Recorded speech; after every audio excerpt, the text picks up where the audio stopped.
Assalamualaikum dear students. Allahumma salli ala Muhammad wa ala ali Muhammadin wa barik wa sallim alayhi. तमाम students को अपने channel study with Nasrullah Khan में खुश आमदीद कहता हूँ। एडवांस अकाउंटिंग की हमारी वीडियोस जारी हैं जिसमें हम सुहेल अफजल की किताब से अकाउंटिंग रेशियोज के चैप्टर जो है इसको हम कवर कर रहे हैं और इस सिलसिले में आज क्वेश्चन नंबर 11 जो है स्टूडेंट्स हम कवर करेंगे। तो बगैर कुछ देर की हम सवाल की तरफ जाते हैं। मैं सवाल थोड़ा सा रीड कर दूं कि 11 क्वेश्चन है अकाउंटिंग रेशियोज का, सुहेल अफजल की बुक है। From the following figures extracted from income statement and balance sheet of messrs MA and sons private limited calculate.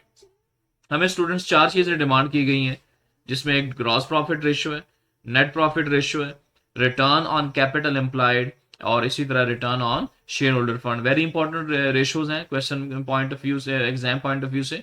और डिटेल्स जो हमें स्टूडेंट्स गिवन है इसमें हमें फिक्स्ड एसेट्स हैं, करंट एसेट्स हमें गिवन है, इन्वेस्टमेंट इन गवर्नमेंट सिक्योरिटीज हैं, सेल्स हैं, कॉस्ट ऑफ गुड्स सोल्ड हमें गिवन है, operating expenses, share capital, reserves, 10% debentures, interest on investment, इसी तरह इंटरेस्ट ऑन डिबेंचर्स और provision for taxation like 40% of the net profit. Demand हमारी students वही है, gross profit ratio, net profit.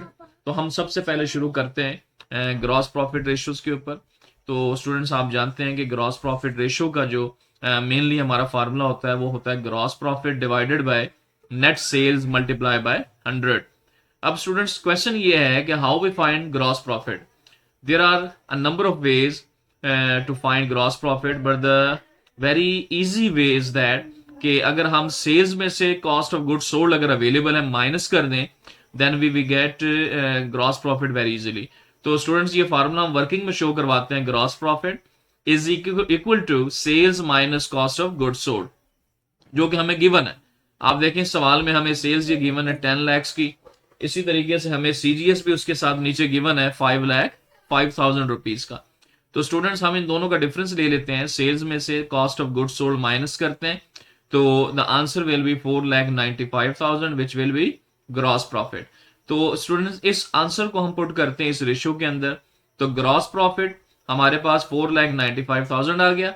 इसी तरीके से नेट सेल्स जो हमें क्वेश्चन में गिवन है 10 लाख मल्टीप्लाई बाय 100 फार्मूले का इसको आप हल करें 49.5% is your answer, that is your gross profit ratio. हम इसको आंसर यहां से टैली करते हैं बुक से। स्टूडेंट ये देखिए 49.5%। स्टूडेंट नाउ हम मूव करते हैं हमारी सेकंड रेशियोज के ऊपर which is net profit ratio और इसको इनकम रेशियो भी कहते हैं। तो नेट प्रॉफिट रेशियो का हम सबसे पहले फार्मूला की तरफ आते हैं। Net profit ratio is equal to net profit divided by net sales multiply by 100। तो स्टूडेंट इस पूरे सवाल में गौर करें, हमें नेट प्रॉफिट गिवन ही नहीं है कहीं पे भी, वो हमें फाइंड करना है। लेकिन चूंकि हमें मुख्तलिफ आइटम्स यहाँ गिवन है तो एक छोटा सा मैं आपके सामने यहाँ कैलकुलेशन करता हूँ। वर्किंग एक शो करा रहे हैं calculation of net profit ratio. एक रफ सी हम यहाँ बनाते हैं इनकम स्टेटमेंट, और इनकम स्टेटमेंट स्टूडेंट्स आप जानते हैं कि सेल्स में से अगर हम CGS यानी कि कॉस्ट ऑफ गुड्स सोल्ड को माइनस करें, सेल्स हमें गिवन है क्वेश्चन में 10 लाख, CGS भी गिवन है 5,05,000, जब हम लेस करते हैं तो 4,95,000 आपका ग्रॉस प्रॉफिट आता है। इसमें से हम लेस करेंगे ऑपरेटिंग एक्सपेंसेस, जो हमें ऑपरेटिंग एक्सपेंसेस सवाल में गिवन आप ये देख सकते हैं। ये ऑपरेटिंग एक्सपेंसेस हमें 1 लाख रुपीज गिवन है, हमने ये इसमें से लेस किया तो 4,95,000 से जब हम 1 लाख लेस करते हैं तो 3,95,000 आ जाता है जो कि ऑपरेटिंग प्रॉफिट कहलाता है। और यही हमारा net profit before interest and tax भी कहलाएगा, क्योंकि अब हम इसमें से इंटरेस्ट और टैक्स वगैरह एड लेस करने जा रहे हैं। तो अब स्टूडेंट हम ऐड करेंगे बेसिकली हर वो चीज जो एसेट पे इंटरेस्ट आ रहा है, चूंकि वो आपकी इनकम शो होती है तो वो ऐड होती है, और लाइबिलिटीज पे जो इंटरेस्ट होगा चूंकि वो हमने पे करना होता है तो वो लेस करते हैं। तो हमें स्टूडेंट यहाँ पे सवाल में इंटरेस्ट ऑन इन्वेस्टमेंट भी गिवन है क्वेश्चन में, और इंटरेस्ट ऑन डिबेंचर्स भी गिवन है। तो इन्वेस्टमेंट जो है चूंकि ये हमें मिलनी है तो ये हम ऐड करेंगे, और डिबेंचर्स के ऊपर जो हमारा है ये हम लेस करेंगे। तो 25,000 हम ऐड करते हैं और 20,000 हम इसमें से लेस करेंगे। तो ये आप देख सकते हैं कि हमने ऑपरेटिंग प्रॉफिट या net profit before interest and tax में इंटरेस्ट ऑन इन्वेस्टमेंट को ऐड किया और इंटरेस्ट ऑन डिवेंचर्स को लेस किया, तो हमारे पास जो अमाउंट आ गई नेट प्रॉफिट बिफोर टैक्स आ गई 4 लाख। अब स्टूडेंट्स हमारे पास एक ही आइटम रह गई है, आप क्वेश्चन में देख रहे हैं सबसे आखिरी की provision for tax 40% of net profit. तो हमें ये जो नेट प्रॉफिट मिला हुआ है बिफोर टैक्स, इसका स्टूडेंट हम 40% लेते हैं, ये प्रोविजन आ जाएगी टैक्स की, तो आप जानते हैं प्रोविजन को लेस किया जाता है। तो 4 लाख में से हमने इसको लेस किया, 160,000 बनती है।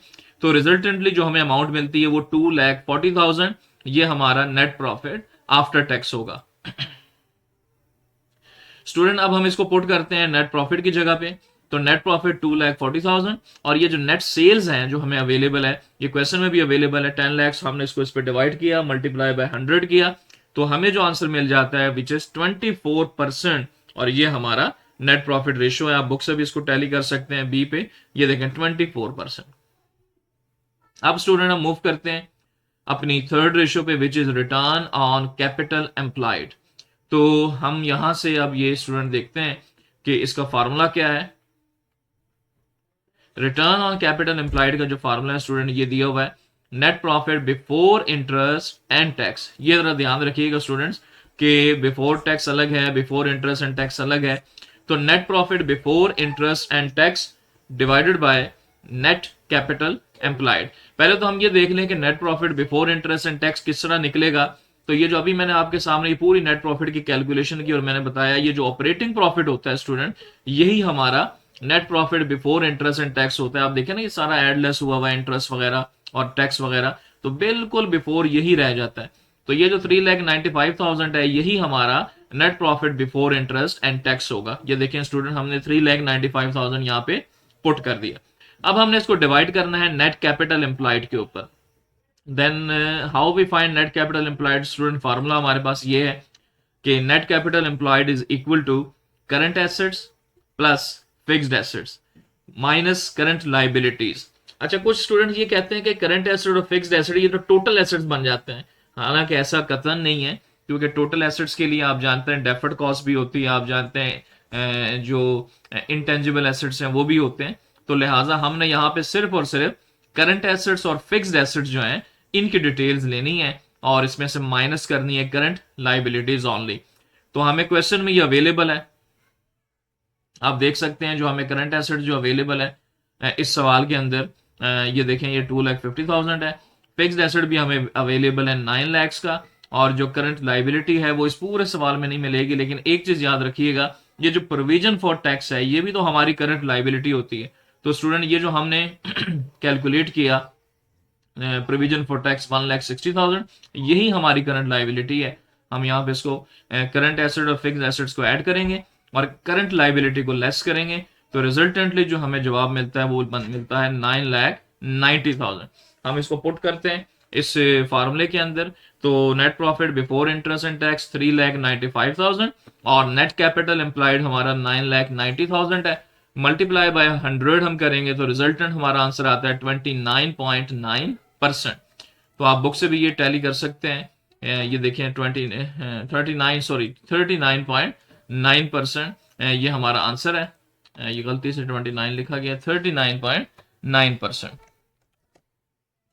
तो स्टूडेंट हम मूव करते हैं अब आगे नेक्स्ट हमारी लास्ट रेशियो के ऊपर which is return on share holder fund. आप ये देख सकते हैं return on share holder fund हमारी लास्ट रेशियो है। तो स्टूडेंट इसका फार्मूला क्या है, नेट प्रॉफिट आफ्टर टैक्स हमारा इसका फार्मूला होगा और divided by share holder fund जो है हम इस पर डिवाइड करेंगे। तो net profit after tax amount कौन सी आएगी, ये जो अभी हमने फार्मूला कैलकुलेट किया स्टूडेंट ये वाला, ये जो नेट प्रॉफिट आफ्टर टैक्स निकाला था 2,40,000, ये हम ऑलरेडी निकाल चुके हैं। तो इसको हम डिवाइड करते हैं शेयर होल्डर फंड्स के ऊपर। ऑलरेडी हम पिछली वीडियोस के अंदर ये देख चुके हैं कि शेयर होल्डर फंड कैसे कैलकुलेट किया जाता है। बहरहाल मैंने यहाँ पे भी थोड़े से स्टूडेंट्स की आसानी के लिए यहाँ कैलकुलेशन शो करवा दी है कि share holder fund is equal to share capital plus reserve plus profit and loss account minus deferred cost. क्योंकि डेफर्ड कॉस्ट यहाँ नहीं है, डेफर्ड कॉस्ट में क्या क्या आता है आप मेरी पहली जो इंट्रोडक्टरी लेक्चर है उसमें देख सकते हैं, मैंने पूरी डिटेल के अंदर इसमें ये तमाम चीजें और फार्मूलाज उसमें डिस्कस किए मैं। तो स्टूडेंट हमें सवाल में शेयर कैपिटल 6 लाख गिवन है, रिजर्व्स हमारे पास 2 लाख से और प्रॉफिट एंड लॉस 2,40,000 जो भी कैलकुलेट किया, इन तीनों को ऐड किया तो रिजल्टेंट आंसर आता है 10,40,000। जब हम इसको पुट करते हैं इस फार्मूले में और मल्टीप्लाई बाय 100 करते हैं तो 23.08% जो है हमारा आंसर आ जाता है which is your return on share holder fund, और हम बुक से टैली करें तो ये आ जाता है 23.08%।